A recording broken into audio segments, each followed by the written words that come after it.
গলাচিপা জমি জমা কেন্দ্র করে পূর্ব শত্রুতার জের ধরে বসত ঘরের মালামাল লুটপাট ভাঙচুর আপন ভাইয়ের বিরুদ্ধে থানায় অভিযোগ। পটুয়াখালী থেকে স্টাফ রিপোর্টার শিকদার মাহবুবের পাঠানো তথ্যচিত্রে বিস্তারিত।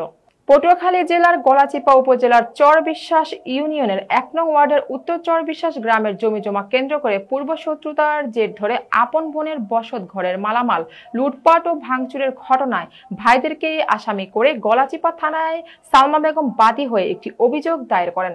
অভিযোগ সূত্রে জানা যায়, অভিযোগকারী সালমা বেগমের সাথে তার আপন ভাই লিটন হাওলাদার ও জহির হাওলাদারের সাথে দীর্ঘদিন জমি জমা নিয়ে বিরোধ চলে আসছিল।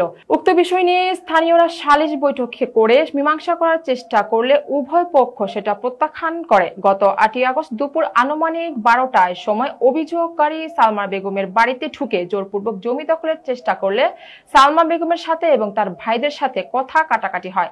এক পর্যায়ে উভয়ের মধ্যে বিতর্কে জড়িয়ে পড়লে বিবাদীরা ঘরের ভিতরে ঢুকে ঘরের মালামাল ভাঙচুর এবং লুটপাট করে। এতে প্রায় ৪৫,০০০ টাকার ক্ষতি হয়। বোন সালমা বেগম বাধা দিলে আলমারিতে থাকা ২,৫০,০০০ টাকা ও বিভিন্ন দলিলপত্র বিবাদীরা জোরপূর্বক নিয়ে যায়। সালমা বেগমের ডাক শুনে স্থানীয়রা লোকজন আসলে বিবাদীরা হুমকি দামকি দিয়ে পালিয়ে যায়। উক্ত ঘটনার বিষয়ে ঘটনার তারিখ উল্লেখ মোসাম্মদ সালমা বেগম বাদী হয় গলাচিপা থানা ও ৩ জনকে একটি অভিযোগ দায়ের করেন। এই ন্যাক্কারজনক ঘটনায় ন্যায় বিচারের দাবি জানান।